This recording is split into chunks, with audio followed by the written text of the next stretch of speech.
네, 시청자 여러분 안녕하십니까. 천지TV 오늘이 화요일 6월 23일 화요일 날 오후 2시에 생방송으로 시청자 여러분들 만나고 있습니다. 오늘이 76회 76번째 시간입니다. 박세명의 이슈펀치 여기까지 오면서 매주 제가 방송을 준비하고 기획할 때 오늘의 이 방송이 10년 뒤에도 부끄럽지 않는 방송을 하자라고 얘기를 항상 다짐을 합니다. 저와 이상희 교수 또 우리 스태프진들. 그러나 또 방송에 하다 보면은 약간의 실수도 있을 수 있는 것이 이런 것들은 시청자 여러분들의 양해를 부탁드리고 박세명의 이슈펀치는 끝까지 국민의 편에 서도록 노력을 하겠습니다. 어떤 치우침도 허락하지 않겠습니다. 좌파, 우파 이런 데 치우치지 않겠습니다. 여야에도 치우치지 않겠습니다. 지금처럼 전 세계가 새로운 경쟁을 펼쳐야 할 코로나 이후 그 이후에 대한민국이 이제는 또 우뚝 설 수 있는 그러한 정말로 위대한 나라로 가기 위해서 정치는 어떻게 가야 될 것인가. 그 정치에 작은 미랄이라도 바칠 수 있는 박세명의 이슈펀치는 한 점 부끄럼 없이 국민 여러분들과 함께 아래에서 위로 향하는 눈으로 정치를 비평하고자 합니다. 오늘도 그런 자세로 제 옆에는 세명대 이상희 교수와 자리를 같이 했습니다. 이 교수님 어서 오십시오. 네, 안녕하십니까. 오픈 멘트가 아주 좋습니다. 그렇습니까? 네. 우리 이상희 교수하고 하면 항상 저는 그게 자랑스럽습니다. 네, 무엇보다도 아래로부터 위로 본다. 그렇습니다. 좋죠. 네. 오른쪽에서 왼쪽 또 보는 것도 아니고 네. 왼쪽에서 오른쪽도 안 보고 네. 위에서 아래로 보는 건 더더욱이 아니고 아래에서 위로 본다. 뭐 진영 간의 논리는 그 사람들만의 얘기고 물론 우리가 다양한 해석을 해야 되겠습니다만은 결국 가장 중요한 답의 근원은 국민의 눈이거든요. 그렇죠. 네. 그것이 어떻게 향하고 있고 그러한 것들을 어떻게 전달해내느냐 이거 한국 정치가 발전하느냐 하지 않느냐 이 문제 아니겠습니까? 네, 그렇습니다. 그렇습니다. 우리 나라가 진영 간으로 두 쪽으로 나눠졌다 보니까 진영을 거부하는 이 가운데 아래에 있는 국민을 대변할 정치 세력이 없습니다. 지금. 없죠. 없습니다. 또 아마 1년 반쯤에 대통령 선거하면 또 양쪽으로 또 갈라질 겁니다. 이쪽은 이쪽을 때리고 이쪽은 이쪽을 때리고 그렇게 하지 않겠습니까? 비극이죠. 그 비극을 바꾸기 위해서 저희도 애를 썼습니다만 그러나 힘이 없습니다. 깨어있는 국민들이 많아야 됩니다. 깨어있는 시민들이 아주 많아야 됩니다. 지금의 우리 주변의 정세를 보십시오. 힘없는 나라, 힘없는 백성들, 힘없는 국민들은 짓밟히기 마련입니다.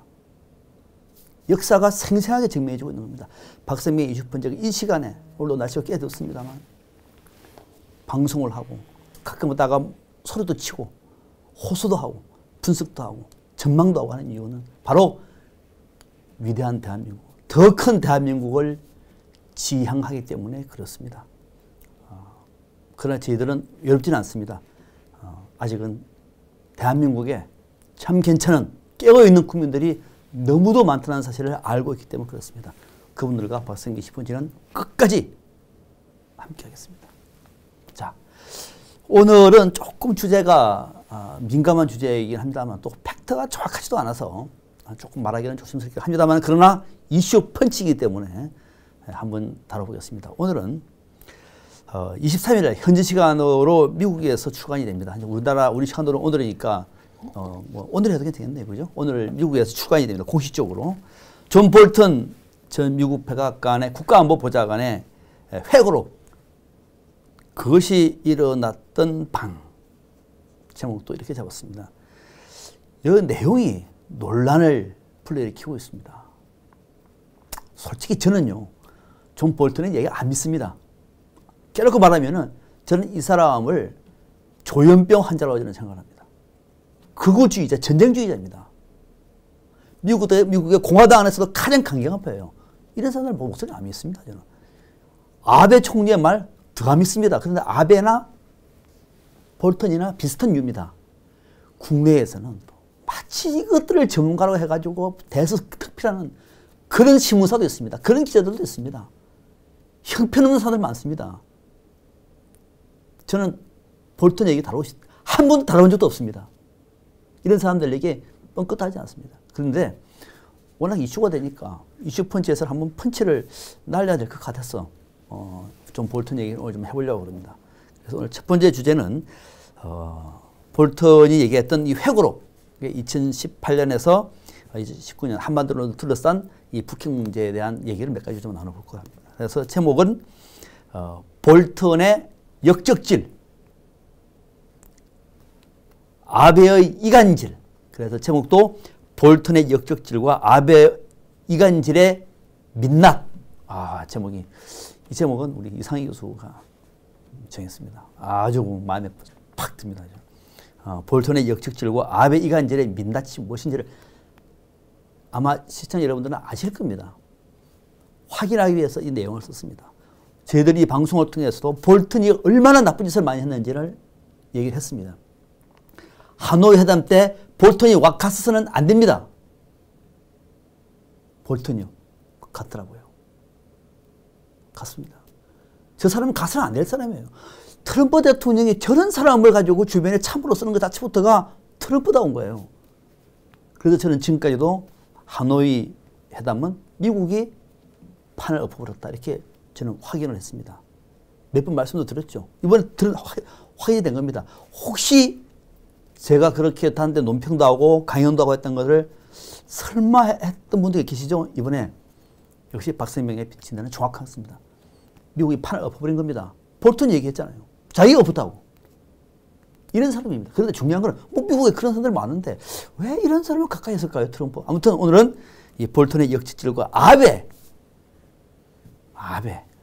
이간질의 대가. 딱 스타일이 이렇게 이간질 좀 그런 얘기는 안 하겠습니다. 하여튼 이간질의 아베 이간질의 민낯을 한번 시청자 여러분들과 공검토를 해보겠습니다. 그걸 첫 번째 주제고. 두 번째는 지금 민주당이 국회에 상임위원회가 지금 18개가 있는데요. 이걸 지금 다 한다는 얘기가 들리고 있어요.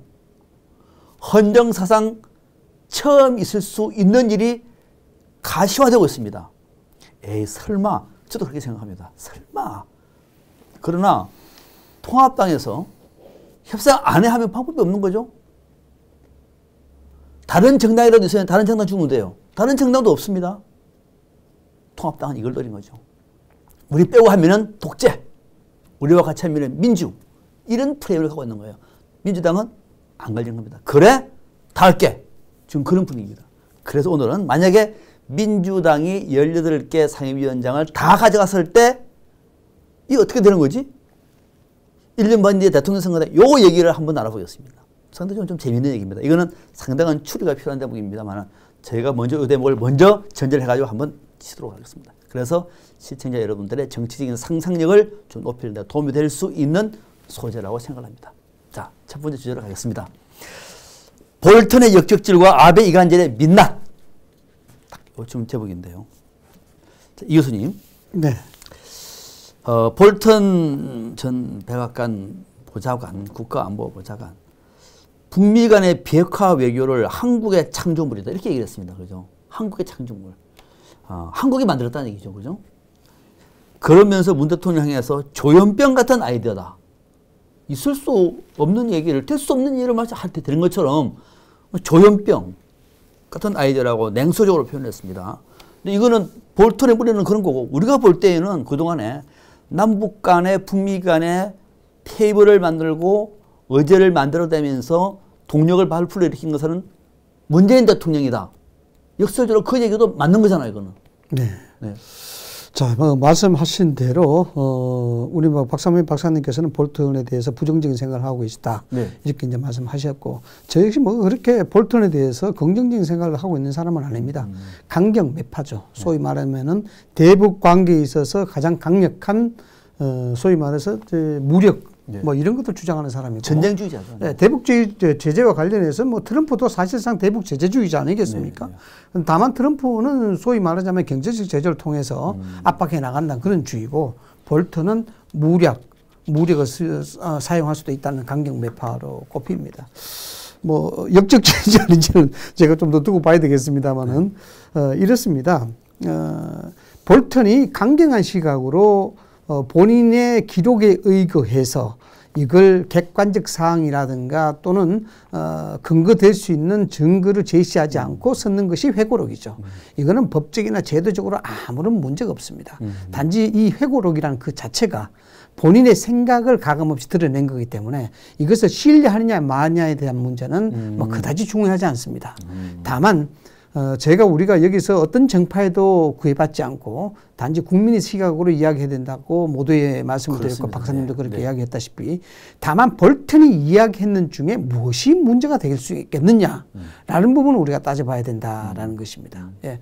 그런 측면에서 우선 뭐 1차적으로 저한테 질문하셨던 문재인 대통령이 조현병 같다. 이런 얘기. 이거는 제가 진영을 떠나서 국민의 입장에서 굉장히 기분 나쁜 얘기죠. 뭐 일국의 대통령, 우리 대한민국을 대표하는 문재인 대통령을 조현병 환자다 그러면은 우리는 조현병 환자의 국정 운영에 혜택을 받는 사람들로 그렇게 비유될 수 있습니다. 이거는 아무리 볼턴이라 할지라도 이게 굉장히 잘못된 수사다. 월성식한 발언은 분명하죠. 잘못된 수사다. 이런 생각이 들고 다만 이렇습니다. 박사님의 생각에 제가 일부 동조를 하는 부분이 있습니다만은 이게 자칫하면은 볼턴이 나쁜 사람이기 때문에 볼턴이 이야기하는 것은 다 나쁘다라고 보시면 안 된다는 것이죠. 그렇죠. 이게 소위 이야기하는 메시지가 불리하게 되면 메신저를 공개해서는 안 된다는 논리하고 똑같습니다. 그래서 이 문제는 이제 우리 박사님께서 하나하나 따져가면서 이야기를 해주시면 참 고맙겠다는 생각이 들고 저도 거기에 따라서 이야기하는 게 맞지 않겠느냐라는 그런 생각이 좋습니다. 듭니다. 예. 자, 그래서 이제 볼턴 전 보좌관의 얘기는 한번 제가 고민할 걸 두 번 고민을 해야 된다라고 하는 겁니다. 이 사람은 고도한 사기꾼적인 사람입니다. 전쟁주의자고. 전쟁주의라는 것 자체가 겉으로는 평화를 얘기하면서 속으로 무기를 판매하는 사람들이거든요. 양두구역입니다. 양두. 겉으로는 양의 탈을 쏘면서 미국이 세계의 안전을 지키고 민주주의를 지키고 하는 거죠. 속으로는 뒷돈을 챙기고 무기를 팔아먹고 전쟁을 때리고 이런 짓을 했던 사람들입니다.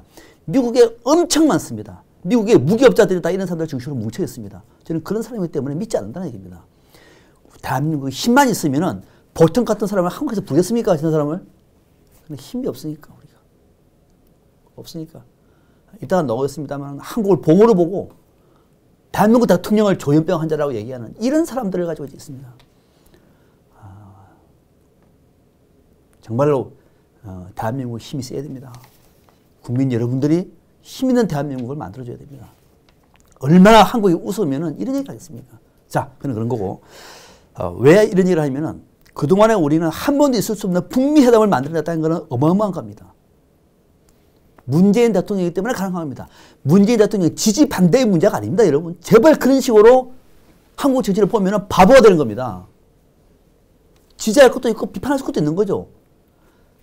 우리 헌정사상 북미 정상회담을 맡는 대통령이 누가 있습니까?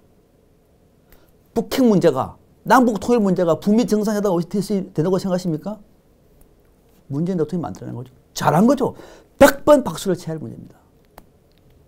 어느 대통령이 이렇게 하겠습니까? 지금 화전에 나오죠? 네, 볼턴과 문 대통령이 만나는 사람인데 제가 옆에 있었으면 대통령님 저런 사람 만나지 마, 악수하지 마십시오. 이렇게 말하고 싶은 사람입니다. 저 사람은. 물론 옆에는 폼페오도 마찬가지고. 또 그런 모습이긴 합니다만은 자, 이 모습입니다. 이 자리까지 문재인 대통령이 열심히 했다는 사실은 저는 알고 있었는데 볼턴이 이번에 얘기를 했습니다. 볼턴이 어떤 얘기를 했느냐면은 그동안에 CVID 완전하고 검증 가능하고 불가역적인 비핵화 문제를 김정은 위원장을 압박해가지고 1년의 비핵화를 돈이 얻어냈다. 누가? 문재인 대통령이 이렇게 말했습니다. 그러고 난 다음에 그 내용을 트럼프한테 연결해가지고 북미 정상회담을 만들었다. 누가? 문재인 대통령이 이렇게 얘기하거든요. 그리고 정말로 볼턴은 트럼프가 문재인 대통령 따라갈까 봐가지고 두려웠다는 겁니다. 아무도 모르는 사람이 따라오면 어떡하지? 그런 생각을 했다는 거죠. 이렇게 준비를 하고 있는 문재인 대통령을 향해서 조현병 같다고 얘기한 거예요. 본인이 볼 때는 그렇게 볼 수도 있을 것 같아요. 0.1%. 그러나 우리 볼 때는 왜 이런 사람이 미국의 북핵 문제의 담당 보좌관으로 있었는가? 라고 하는 아쉬움이 드는 거죠. 그래서 그 하나하고 두 번째는 북미 정상회담을 기획해낸 사람은 정의용 국가안보실장, 문재인 정부의 지금 책임지고, 두 번째는 판문점 회동 때에도 문재인 대통령은 3자 회동을 원했다. 그런데 미국과 북한이 거부했다. 저는 거부할 수 있었을 것 같아요. 김정은 위원장은 직접 트럼프한테 얘기하고 싶고, 트럼프 대통령은 이 판을 깨기 위해서 왔습니다. 그죠? 판을 깨기 위해서. 뭐가 북한의 비핵화를 위해서 온 사람 아니에요. 판을 깨기 위해서입니다. 와서 북한한테 책임지고 서로 싸우다 보면 또 항공모함 띄우고 대한민국한테 돈 좀 더 얻어내고 방위비 인상하고 그럴 생각으로 온 사람이에요. 그게 들키니까 문재인 대통령 오지 말았으면 좋겠다는 생각을 했던 거예요. 저는 그걸 옳다고 봐요. 근데 이것이 그래도 불구하고 문재인 대통령은 갔습니다. 그죠? 갔다. 그 다음에 2차 북미 정상회담 노딜 이후, 하노이 노딜 이후에도 문재인 대통령이 직접 지시를 해서 미국과 협상을 해가지고 3차 북미 정상회담을 만들 수 있도록 노력했다. 이런 얘기였습니다. 그래서 볼턴은 문재인 대통령이 그동안 했던 이 기획들이 적나라하게 이번에 책에서 나왔던 겁니다. 비판하고자 했던 문재인 정부의 대북 정책이 사실은 문재인 대통령이 얼마나 애를 쓰는 것인가를 단적으로 보여주고 있는 대목이다. 이건 우리 확인할 수 있는 대목. 물론 그 결과가 좋았으면 좋았을 텐데 볼턴이 있으면 좋은 결과 만들 수 없는 거죠. 3차도 안 됩니다. 볼턴이 있으면. 그죠? 안 되겠죠. 그죠? 할 수 없는 거죠. 우리는 이걸 몽땅 북한 탓이라고 얘기했어요. 북한 탓. 김정은 태세가. 이제는 국민 여러분, 우리 바보 같은 생각하지 마십시다. 미국 때문이었습니다. 볼턴이 막았습니다. 본인이 얘기했잖아요. 저는 이미 그렇게 말씀드렸습니다. 볼턴이. 자, 그럼 그렇고. 두 번째. 볼턴이 법원이 제재했다는 얘기가 과연 있느냐? 이상희 교수님. 네. 이번에 그 볼턴의 회고록 내용 중에 제가 이제 책은 아직까지 입수를 못했는데 책의 내용에 전해지는 내용을 보니까 볼턴이 이런 말을 했습니다. 김정은 위원장이 친서를 한 걸 트럼프 대통령이 굉장히 자랑을 많이 했고요. 그랬고 자기한테 듣기 좋은 말만 몇 번 읽어서 얘기하더라. 뭐 이런 얘기도 있었고. 그래서 폼페이오한테 북쪽의 의견이 어떤지를 타진하라고 직접 얘기를 했다. 여기까지는 트럼프는 하고 좀 진정성이 있었던 것 같아요. 네. 그런데 한국 전쟁에 대한 이 종전 선언과 관련해서는 이 북한 아이디어를 생각하는데 알고 봤더니 문재인 대통령의 아이디어더라. 근데 이거를 트럼프 대통령이 관심 있게 듣는 것 같아서 우리는 들을 요구, 받아줄 요구 전혀 없었는데 트럼프 대통령이 관심 있게 보는 것 같아서 실질적으로 자기가 반대했다. 얘기 아닙니까? 그죠?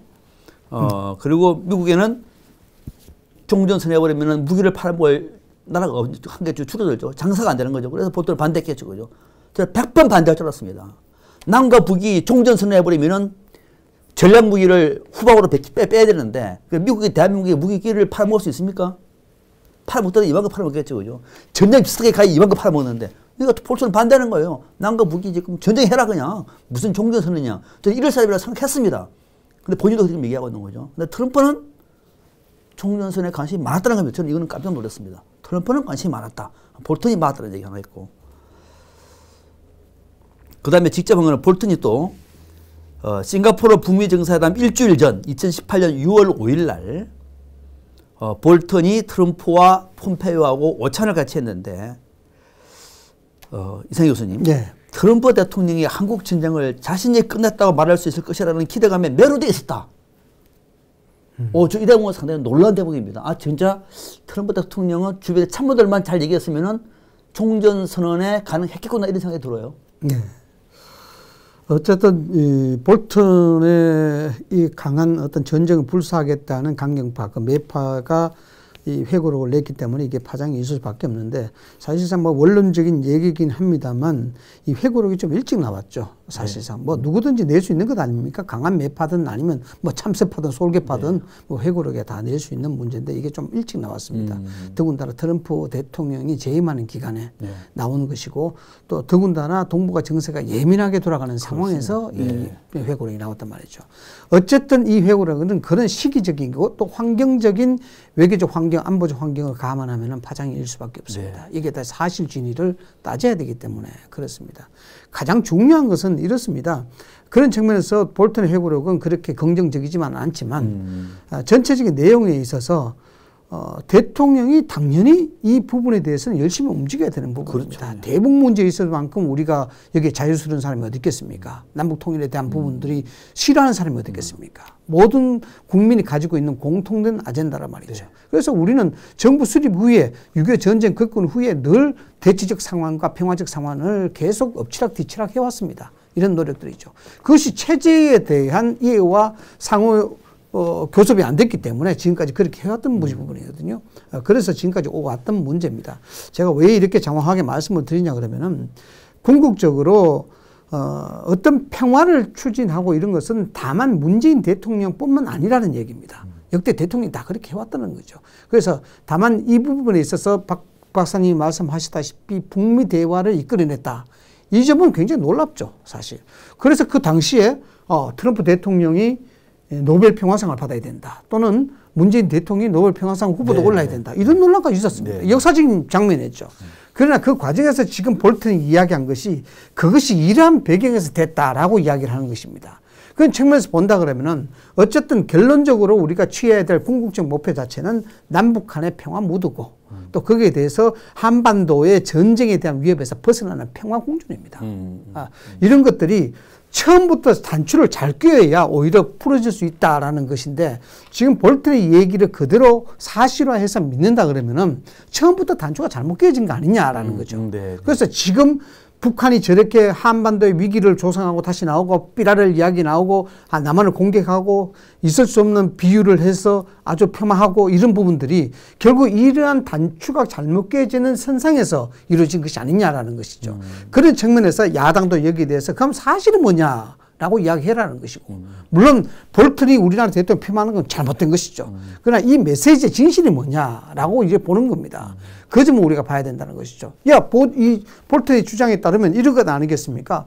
2018년 4월 27일 판문점 선언 이후에 5월 달에 정영 실장이 이 판문점 선언에 대한 결과를 가지고 미국에 왔고 거기서 트럼프가 백악관에 이야기했던 것은 김정은 위원장이 CBID, 즉 불가역적인 비핵화에 거의 설득을 당했고 또 문재인 대통령이 그걸 이겨낼 수 있는 엄청난 힘을 갖고 있다. 그렇기 때문에 이 부분에 대해서는 우리한테 맡겨달라.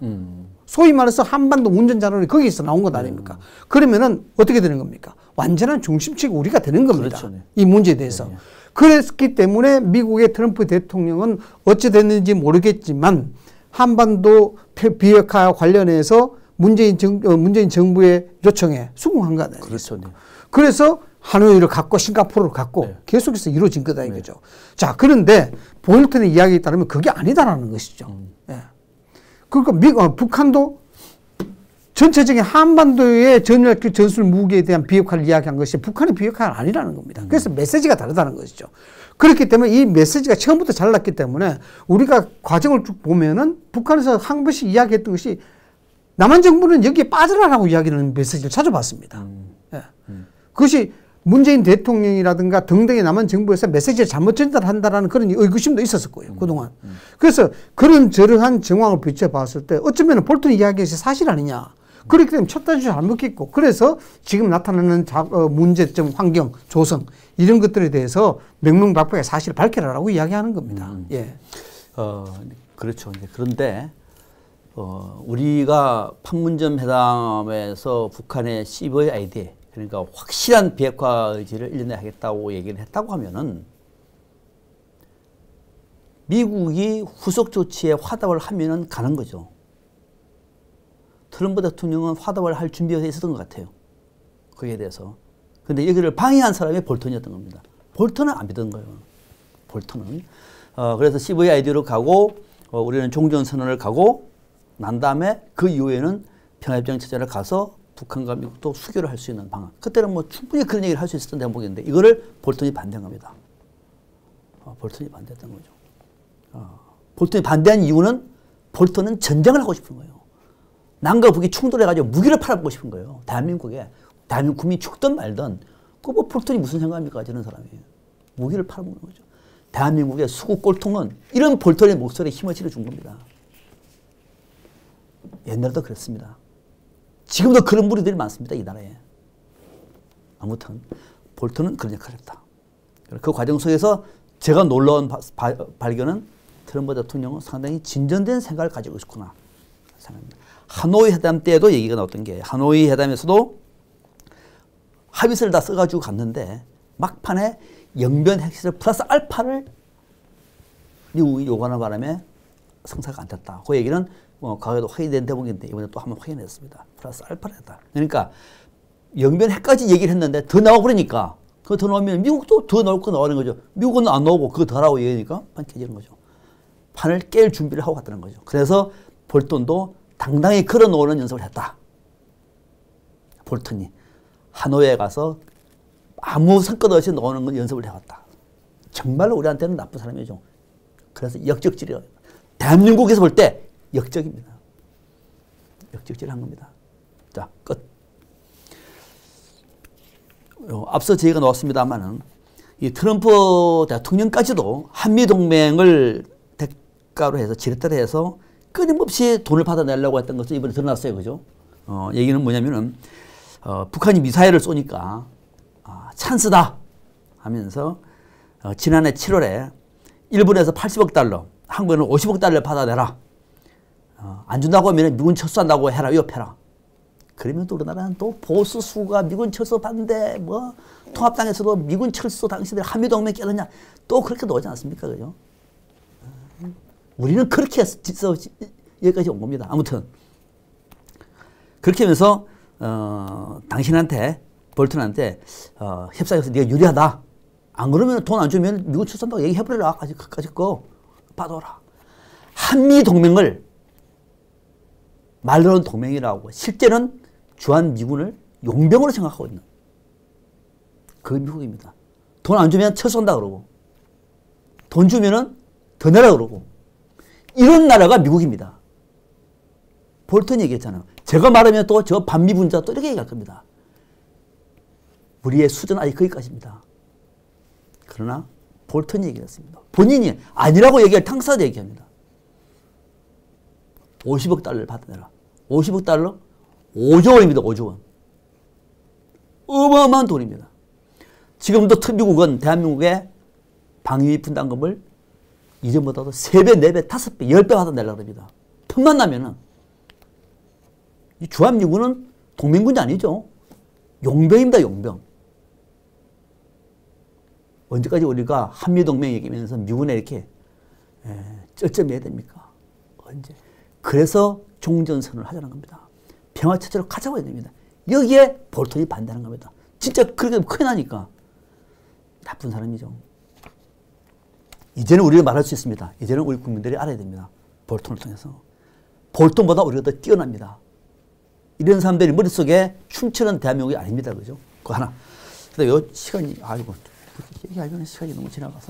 이 교수님, 네. 일본 얘기 좀 하겠습니다. 네. 자, 우리 이 얘기하면 일본은 어떨까? 일본은 무조건 남북이 평화롭게 지내는 거 반대합니다. 무조건 반대합니다. 일본에는 오지 말고 휴전선 부근에 총탄이 왔다 갔다 하는 걸 좋아할 나라예요.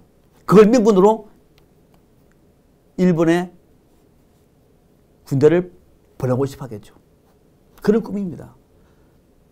그게 일본이라는 나라입니다. 아베의 나라입니다. 그게. 우리 주변에 있으면서 끊임없이 우리나라를 괴롭히고 지금도 괴롭히고 앞으로 최소 50년을 괴롭힐 나라입니다. 국민 여러분, 일본은 그런 나라입니다. 그 일본이라는 나라가 이번에는 어떤 역할을 했을까요? 박선명이 이렇게 말하면 저 사람은 또 완전히 일본에 대해서도 그냥 거품을 무는구나 이렇게 말할 수가 있겠습니다만 그러나 볼턴이 얘기를 했습니다. 볼턴이. 가장 아베를 좋아하는 아베하고 트럼프 아니 아베하고 볼턴은 좋아서 죽을 그런 사이에 있는 사람이 얘기했습니다. 뭐라고 말했느냐? 2018년 5월 8일 날 G7 정상회의는 일본이 멤버니까 캐나다로 가는 길에 워싱턴에서 아베가 트럼프를 만났습니다. 그래서 무슨 말을 했을까요? 자, 아베 얘기입니다. 북한 사람들은 살아남은 사람들이다. 온갖 압박 속에서 살아남아. 미국의 압박 속에서 살아남은 사람들이다. 그래서 그들은 자기네 체제에 목숨을 걸었다. 매우 거칠고 약삭빠른 정치인들이다. 이게 다시 반복되는 평범한 일상으로 생각되면은 그들은 옛날 방식으로 돌아갈 것이다. 전쟁을 할 수도 있다는 얘기예요. 절대로 굴복하지 말라. 양보하지 말라는 얘기입니다. 아베가 그렇게 조언했습니다. 볼턴이 이 말을 들었겠죠. 그렇게 썼겠죠. 그죠? 그래서 결국은 북미 정상회담 공동성명에 종전선언은 포함이 안 됐습니다. 종전선언은 포함이 안 되고 평화체제 구축을 위해서 공동 노력한다. 이런 추상적인 문구만 썼다. 이런 얘기고요. 아베가 그 사이에서 이가르진지란 그 대목을 적나라하게 보냈었습니다. 약삭빠른 정치인들이고 체제 수호에 목숨을 걸었고 매우 거친 사람들이고 이게 반복되는 평범한 일상으로 생각이 되면 그들은 옛날 방식으로 돌아갈 것이다. 자칫해버리면 그것이 북한이 전쟁을 할 수도 있는 그런 나라가 되도록 할 것이다. 절대로 굴복하지 말라 이런 얘기인데 이거는 뭐 우리가 생각했던 그 일본의 민낯이다 이렇게 봐야 되겠죠. 트럼프 대통령이 주한미군 철수와 관련해서 20억, 50억 달러를 운운하는 그런 장사 속에 일관된 트럼프만의 생각.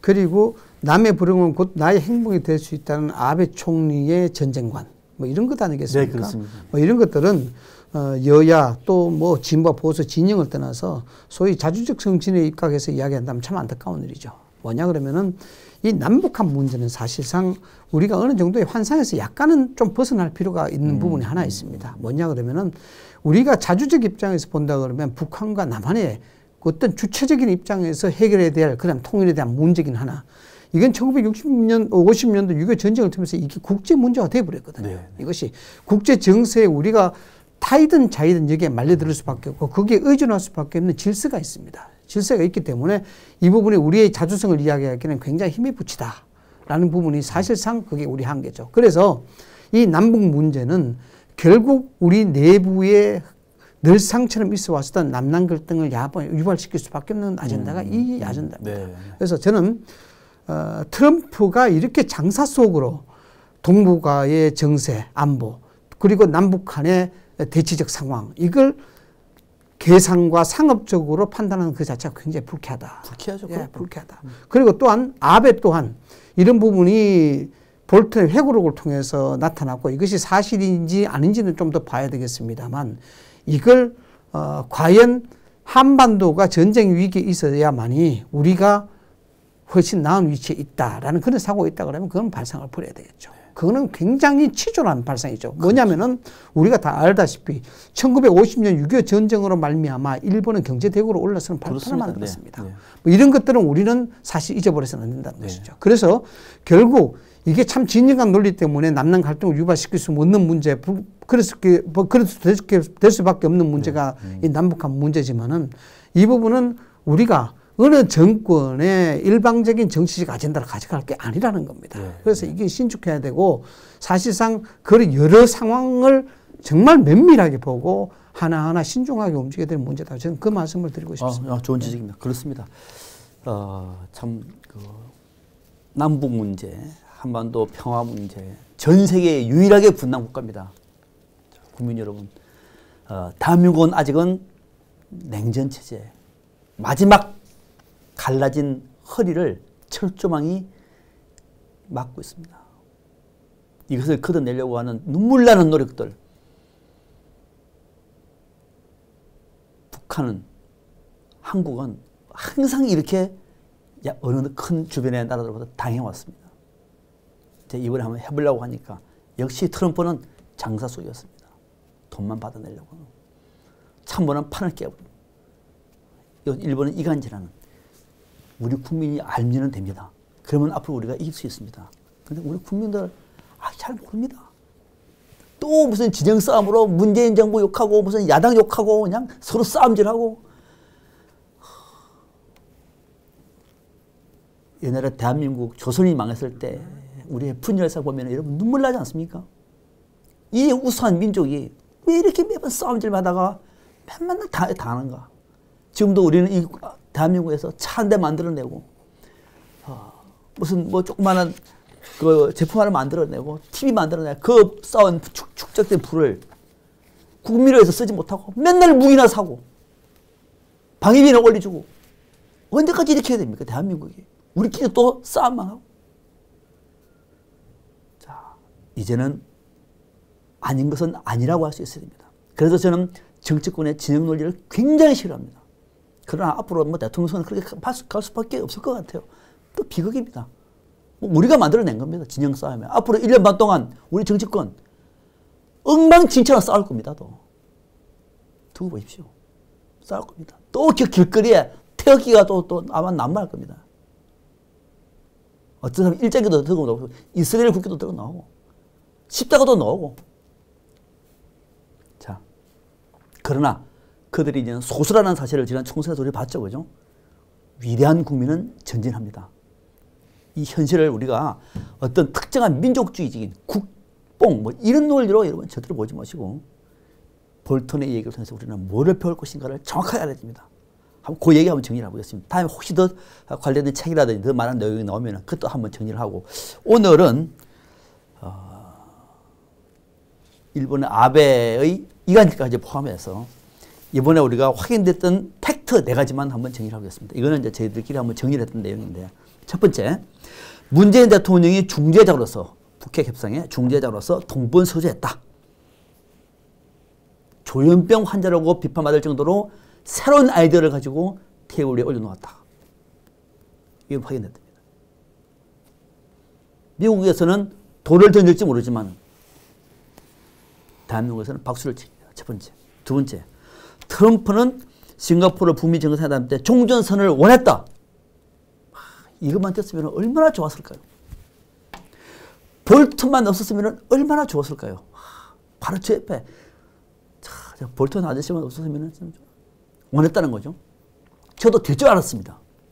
저도 방송에서 다른 방송에서 종전선언과 동시에 평화 체제로 가고 1년 뒤에 북한과 미국이 수교해라. 저는 거기까지 진정을 했었습니다.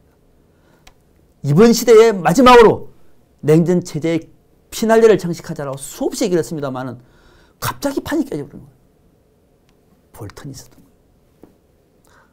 그래서 트럼프가 매더 스트래티지라고 이게 미치광이 전략을 우리가 하면 이용하자라고 몇 번 얘기를 했습니다만은 잘 안 됐습니다. 볼턴 때문이었습니다. 그 두 번째 결과고.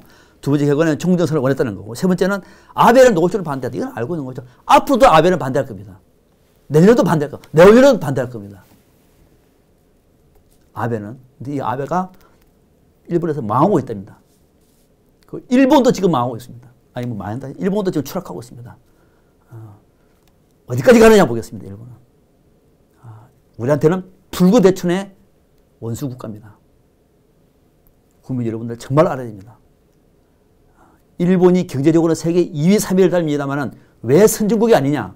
왜 세계 정치의 주도 국가가 아니냐? 알죠? 수준이 이 정도밖에 안 됩니다. 집에 돈이 많다 그래서 주변에 있는 사람들이 존경하는 거 아니죠, 그죠? 돈 많은 일본은 좋겠습니다. 자, 아베는 반대했다. 세 번째. 네 번째, 결과적으로 북핵 협상 파국의 주역은 볼턴이었다. 본인이 얘기를 했습니다. 그죠? 본인이. 저희가 이 얘기 나오기 전에도 파악을 했습니다. 근데 저는 그것이 트럼프만 지목을 했어요. 왜? 내부에서 있었던 얘기는 모르니까. 혹시 폼페이오 아닐까? 폼페이오는 머리가 별로 없는 것 같아요. 얘기하면 안 됩니까?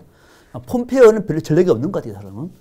그래서 볼턴을 원흉으로 봤습니다만 내용을 모르니까. 근데 본인이 썼던 얘기를 보니까 볼턴 본인이 주역이었어요.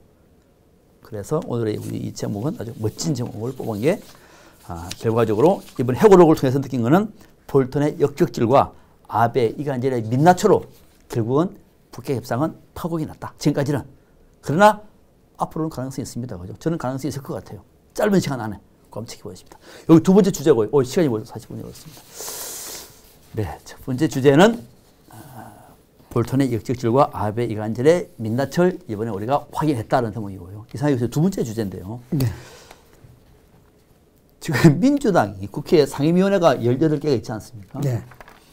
아주 뭐 법사위라든지 또 이런 거 다 뽑아놨는데 지금 위원장은 나머지 이제 다 18군데 전부들 민주당이 만약에 100% 다 장악했을 때 생길 일 이렇게 좀 재미있게 우리가 시험을 뽑았는데 저 지금 민주당 얘기는 뭐냐면은 김태년 원내대표가 오늘 3차 추경 6월 내로 국회 통과는 지상명령이다. 통합당은 오늘까지 상임위원 명단을 제출해달라. 오늘까지. 그러니까 아직까지 상임위원 명단을 제출하지 않았다는 거예요. 국회가 개원한 지 언제인데 상임위원 명단도 아직 제출하지 않았다는 겁니다. 오늘까지 제출해달라. 그런 얘기였습니다. 그래서 18석을 독차지 할 수도 있다. 못할 일도 아니다. 지금 이렇게 지금 얘기를 하고 있는 거죠. 여기에 대해서 통합당은 주호영 원내대표는 이제 법조사에서 올라왔는데 국회에 복귀한다고 했는데 발을 빼는 것 같더니 조금 전 나온 얘기는 상임위원회에 들어가가지고 죽기 살기로 싸우겠다. 뭐로 싸우죠? 뭐 의자가 있어야 내놓고 싸울 것 아니에요. 들어가서 죽겠어 싸운다고요. 그냥 상임위에 들어가가지고 저쪽에서 뭐 하자 그러면 반대! 하지 말자 그러면 하자! 뭐 이렇게 싸운다는 겁니까? 죽고 살고 싸운다. 뭐 저는 압니다만 이거는 역시 여당 원내대표의 전략적으로는 빵점인 거죠. 싸울 걸 싸워야 되는 거죠. 도울 거는 돕고 이길 거는 이겨내고. 그런데 죽고 살고 싸우겠다. 뭐라고 떠난 거예요? 나경원하고 똑같은 거예요. 아무튼 그런 말을 했습니다. 자, 중요한 거는 지금 민주당 내의 분위기가 18개 상임위원장을 다 가져간다 이런 말을 하고 있는데요. 저는 이거 지금 사실 앞방향으로 봤는데 조금 현실화될 수도 있을 것 같아요, 교수님. 예, 우선 뭐 그 말씀 드리기 전에 뭐 우리 박사님께서 주호영 원내대표 싫어하시는 것 같아요. 아니요, 이 말을 비판한 겁니다. 호불호 없습니다. 뭐 딴 게 아니고 저는 뭐 주호영 원내대표를 제가 뭐 편을 든다든가 그런 말씀은 아닌데 실질적으로 지금 죽고 살기로 싸울 수밖에 없는 입장 아니겠습니까? 그러면 뭐로 싸우죠? 뭐로 싸워요? 아니 지금 싸울 게 없으니까 그만큼 절박한 것 아니겠습니까? 지금 상황에서 소위 말해서 민주당이 어떤 노력을 했기에 지금 와서 참을 만큼 참았다 그러고 예? 양보할 만큼 양보했다 그럽니까? 어쨌든 또 5, 6, 7년에 어떤 신사협정 자체를 위배한 건 사실 아닙니까? 여기에 대해서 야당에 대한 입장을 충분히 고려했다 그러면 자 역설적으로 보자고요. 법사위 양보해 줄 수 있는 문제는 아닙니까? 그것도 여당 입장으로서 저는 반대해요. 네? 법사위원장을 주면은 20대 국회 후반기가 됩니다. 법안 통과 안 시켜요. 아니 그걸 어떻게 예단을 할 수가 있습니까? 네? 다시 한번. 그걸 어떻게 예단을 할 수 있습니까? 아니 그러니까 법사위원장을 통합당이 가져간다는 얘기는 말 그대로 법사위원장이 체계와 자꾸 심사를 통해 가지고 상임위에서 올라온 법안을 브레이크를 걸겠다. 그러니까 그걸 예단하고 지금 민주당이 그걸 안 주겠다는 것 아닙니까? 그렇죠. 그럼 지금까지 20, 30년 동안 또 5, 60년 동안 해왔던 그런 전통과 신사협정은 뭔가요? 아니요. 그러니까 그런 전통을 바꾸자는 거죠. 이거는. 네. 그걸 지금에서 왜 바꿨습니까? 그것도 여당이 되는 후에. 바꾸는 건 빠를수록 네? 좋죠. 그거는 그 입장에서만이 할 수 있는 얘기죠. 자, 그래서 제가 이야기 드리는 겁니다. 법사위원장 양보했으면 지금쯤 잘 됐을 겁니다. 추경 협상 바로 해줬을 거예요. 이 부분은 법사위원장 원구성 이야기하기 전에 통합당에서 이미 여기에 대해서 협조적 자세를 가지고 있다고 이야기한 겁니다. 추경에 대해서 국가적 위기 상황이고. 준다면은. 그렇죠. 그거 충분히 이야기했는데 그러면 그걸 갖다가 끝까지 안 주고. 자, 보세요. 양트랙으로 해왔지 않습니까? 소위 말하면 덫을 놓은 거예요. 협치 이야기하면서 원구성에 대해서는 절대 협의 안 해줬습니다. 양보 안 했어요. 그러면 통합당은 원내대표 취임한 지 한 달도 채 안 돼서 어떤 협상을 노력을 했길래 주호영 원내대표가 산으로 갈 수밖에 없죠. 절에 들어갈 수밖에 없죠. 왜? 여기에 대해서는 본인이 그런 의지 이 자체를 이야기할 수밖에 없는 겁니다. 그래서 지금 해서 뭐 싸울 게 없죠. 지금 거대 여당이 어떻게 싸우겠습니까? 그럼 어떤 방법을 했는데 그 해법을 이야기해 보세요. 자, 그러니까 요거는 좀 색깔이 좀 다를 수가 있습니다. 다를 수가 있는데 저는 이상희 교수 얘기는 야당의 입장을 좀 생각해달라. 충분히 저는 동의합니다. 생각해줘야 되는 거죠. 그런데 기본적으로 우리 법사위는 게이트키퍼가 돼서는 안 됩니다. 상원이 아닙니다. 체계와 자꾸 심사라고 하는 명목으로 상임위에서 결론에 와서 올라온 법안을 브레이크를 걸고 법안 통과를 막는 그런 위원회가 아닙니다. 인정하면 바꿔야죠. 바꾸는 게 옳지 않습니까? 바꾸고 상임위원회 안에서 법률을 가지고 통과를 시키든 시키지 않든 대한민국은 상임위원회 중심주의입니다. 그렇게 가자는 것이죠. 저는 그걸 옳다고 봅니다. 바꿔야죠. 지금의 통합당이 여당이 돼도 저는 마찬가지로 봐요.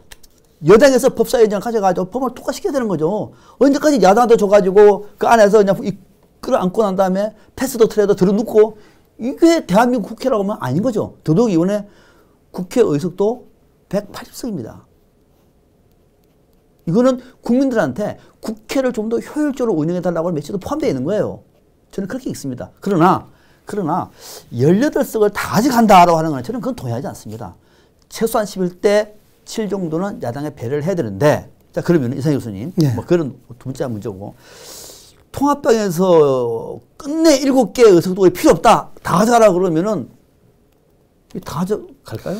일단 지금 상황에서 민주당이 해놓은 전략을 보면 첫째, 18개 상임위 위원장 의석 수를 다 가져갈 수 있습니다. 난 다 가져가리라 봅니다. 왜냐 그러면은 이 부분에 있어서 이미 5월 달부터 어떤 얘기를 해왔냐면은 추경의 처리는 시간이 관건이다. 이것을 빨리 처리하지 못한다면은 힘들어진다.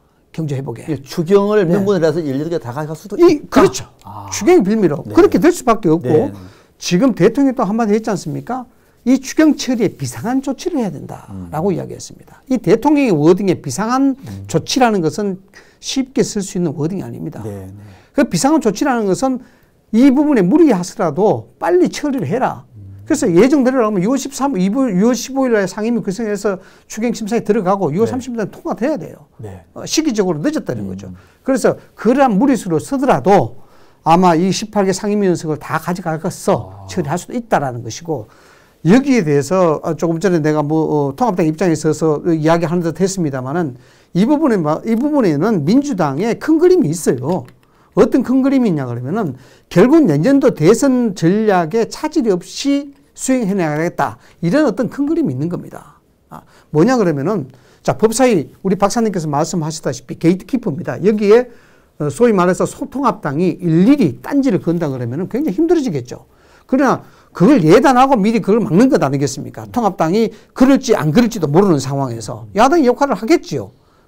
하여튼 그런 상황인데, 만약에 그렇게 된다 그러면은 검찰 개혁에 대한 문제나 여기 또 공수처 처리에 대한 문제가 있습니다. 실제적으로 법사위가 장악된다 그러면은 공수처 처리에 공수처 처장 임명의 위원이 7명 아닙니까? 7명인데 여기에 야당이 2명이 들어가게 됩니다. 그렇지 않습니까? 네. 그렇게 되면은 여기에 여러 가지 공수처 임명에 관한, 처장 임명에 관한 법을 또 개선해야 돼요. 예? 바꿔야 되지 않습니까? 그런데 야당이 법사위원장 올라가게 되면은 그게 가능하겠습니까? 힘들다는 거죠. 여기 그림이 있다는 거죠. 그 그림, 그런 것들에서 밑바닥 그림이 있고, 또 지금 원래 이런 부분들에 여러 가지 개혁이라든가 처리하지 않으면 내년에 발목 묶입니다. 그렇겠죠. 왜 발목 묶이냐 그러면은 궁극적으로 민주당은 내년부터는 새로운 당권 체제로 갑니다. 네. 그렇지 않습니까? 새로운 당권 체제 가면 민주당과 청와대와 여당의 정부의 힘은 그만큼 약화되는 것이죠. 일을 못하는 거죠. 실질적으로 레임덕이 올 수도 있다는 겁니다. 그래서 빨리 해놔야 되는 부분이에요. 그것 때문에 지금 무리하면서 이렇게 가져갔는데, 이렇게 무리하게 되면은 결국 총선 결과에 따른 오만한 권력이라는 얘기밖에 들을 수가 없습니다. 여기에 대해서는. 뭐 다수결 원칙을 잘못 해석하는 거죠, 이거는. 그렇습니다. 그런 측면에서 상당히 역풍이 불 것이라는 말씀을 저는 꼭 드리고 싶습니다. 네네. 우리가 국회는 이제 다수결 원칙주의만 있는 것이 아닙니다. 국회는 기본적으로 법치보다도 정치가 위입니다. 법치보다도 정치가 위입니다. 그게 무슨 말이냐? 국회를 법대로 만약에 해버리면은 과반 의석을 갖고 있는 정당만 있어도 된 거죠, 대한민국. 다른 야당은 있을 필요가 없는 거죠. 모든 것은 과반 의석으로 다 하니까. 국회 표결도 출석 의원, 과반 출석에 출석 의원 과반수로 통과되지 않습니까?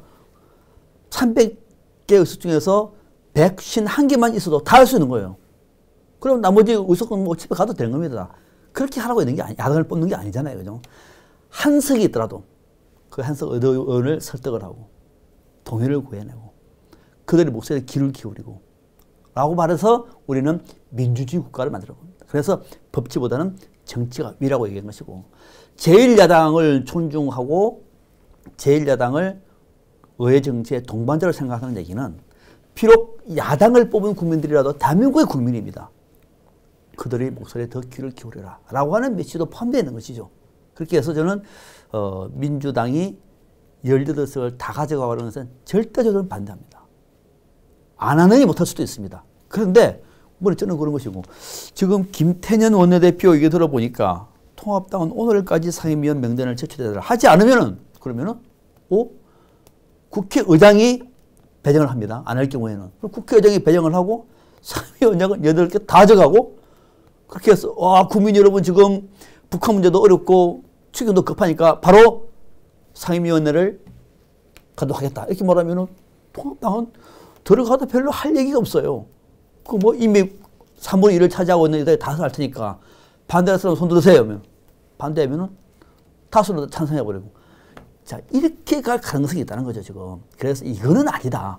하는 생각이 드는데, 자, 그러면은 한번 이런 생각을 해봅시다. 좀 재미있는 얘기로. 만약에 18대 빵 100% 민주당 소속 상임위원장이 됐을 경우에 어떤 일이 벌어질까요? 오늘 주제는 그겁니다. 요거를 조금 상상력을 우리가 발휘해 볼 대목인데, 이상희 교수님, 이거 조금 짜증날 수 있는 그런 상상력인데, 100% 민주당 소속의 상임위원장 시대가 헌정사상 처음으로 가동이 됩니다. 어떤 일이 벌어질까요? 참 이게 이렇게 돼서는 안 되는 거죠. 아니 그러니까 된다고 칩시다 그냥. 뭐 모든 책임은 민주당이 가져가야 되는 거죠. 이게 좋은 일도 있을 수 있고 나쁜 일도 있을 수 있는 거죠, 그렇죠? 예를 들어서 좋은 일은 이렇게 상상할 수 있죠. 다행히 경제 위기가 극복이 되고 코로나 팬데믹이 진화가 되고 여기에 따라서 경제가 활성화되고 뭔가 국가 채무 부담이라든가 재정 상황이 어느 정도 호전될 기미가 보이고 이렇게 되면은 민주당이 압승이겠죠. 아, 그럴 수도 있고, 또 반대로. 만약에 정반대로 그렇지 않고 지지부진하거나 도리어 악화됐다. 그러면은 모든 책임은 민주당이 가지고 있죠. 언론 합승이죠. 그 통합당의 입장으로서는 다만 이런 거 있죠. 18개 상임위 위원장 차라리 다 가져가라는 겁니다. 왜? 지금 할 수 있는 게 별로 없기 때문에. 그래, 이거죠. 정당이라는 것이 정권 획득을 목적으로 하는 겁니다. 그렇지 않습니까? 그렇지 않으면은 그 가치 철학을 달성하기 위한 방법이 없는 거죠. 네. 그래서 지금 통합당의 입장으로서는 거의 굴복하는 셈이 됩니다. 몇 개를 받게 되면은. 그렇죠. 네. 그렇죠. 그게 정당의 승리에 그게 맞을까요? 아닌 거죠. 그리고 여기 전통적인 지지 기반의 세력들이 가만히 있을지도 만무하고 몇 개 그냥 시시껄렁한 거 그냥 굴복하듯이 받는 바에는 차라리 그래 좋다. 거대 여당 너가 마음대로 한번 해봐라. 라고 던질 수도 있다는 겁니다. 다만 여기에 통합당이 걱정해야 될 부분은 그러면은 민주당이 실수하기만 기다려야 되거든요. 그렇겠죠. 예, 이런 문제가 있습니다. 이런 문제가 있는데 정말 충심으로 말씀을 드립니다만은 정말 이건 진영을 떠나서 18개 상임위 독식하는 대한민국 민주정치가 돼서는 안 되는 겁니다. 동의합니다. 네. 네. 이상희 교수의 그 얘기에 동의합니다. 한 번, 오늘 명단 안 내면은 2번, 내일 안 내면은 3번 해서 최소한 일주일 정도는 김태년 원내대표님 다 가져가지 마시고 앞에 이해찬 대표님 다 가져가지 마시고 통합당에 2번, 3번, 4번, 5번까지 손을 내미십시오. 그렇게 해서 정무위라든지 국토위라든지 정말로 필요한, 야당이 필요한 그런 자리는 제시하면서 최소한 7석 정도는 상임위원장을 갈 수 있게끔 먼저 손을 내밀라. 마치 최후 통첩하듯이 오늘까지 제출하시오. 안 하면 바로 배정합니다. 내일 투표하겠습니다. 이거는 아닌 것 같다. 하지라. 그럼에도 불구하고 통합당에서 우리는 뭐 하나 많아 6개 뭐 필요 없어요. 그냥 다 하세요. 그럴 경우에는 방법이 없는 다 하시라. 다 했을 경우에는 어떤 일이 생길 것인가. 앞서 이상희 교수도 얘기를 했습니다만은 그것은 양날의 칼이 될 수 있다. 그 자체만으로 비판할 수 없다. 통합당도 다 가져가라고 하는 것이고 민주당도 사실 다 가져가도 할 말이 있는 대목입니다. 그러면 결과적으로는 민주당의 18석을 다 가져가서 위원장을 다 가져가서 경제를 좀 더 효율적으로 민생 문제를 좀 더 적극적으로 북한 문제, 코로나 문제에 대해서 좋은 결과를 만들어서 국회가 제대로 일하는 모습을 보여주고 입법이 민생 관련돼 가지고 빨리 된다고 얘기하면 이것이야말로 제대로 돼. 지금 화면에 나오는 이런 모습 없이 제대로 국회가 돌아가는구나 라고 말하면은 민주당은 다음 대선에서 압승을 할 것이고 드디어 대한민국 국회가 선진화됐다 이런 평가를 받을 수 있는 대목이고 상임위원장 21대 국회의장 상임위원장 오네 이렇게 반대로 다 가져갔는데 하는 것마다 자충수고 하는 것마다 독선이고 하는 것마다 무능하면은 국민들한테는 박정희 때 독재나 문재인 정부 때 독재나 똑같다라고 하는 평가 때문에 역풍을 맞을 수도 있다. 그래서 18개 독식은 양날의 칼이다. 판단하시라. 이렇게 결론을 내렸습니다. 괜찮죠, 교수님이죠? 네. 네. 매사가 과유불급입니다. 네. 매사가 과유불급이다. 네. 자, 저희가 오늘 준비한 소식은 여기까지고요. 저는 또 다음 주 화요일 날 오후 2시에 생방송을 인사드리겠습니다. 교수님 수고하셨습니다. 네, 수고했습니다. 네, 고맙습니다.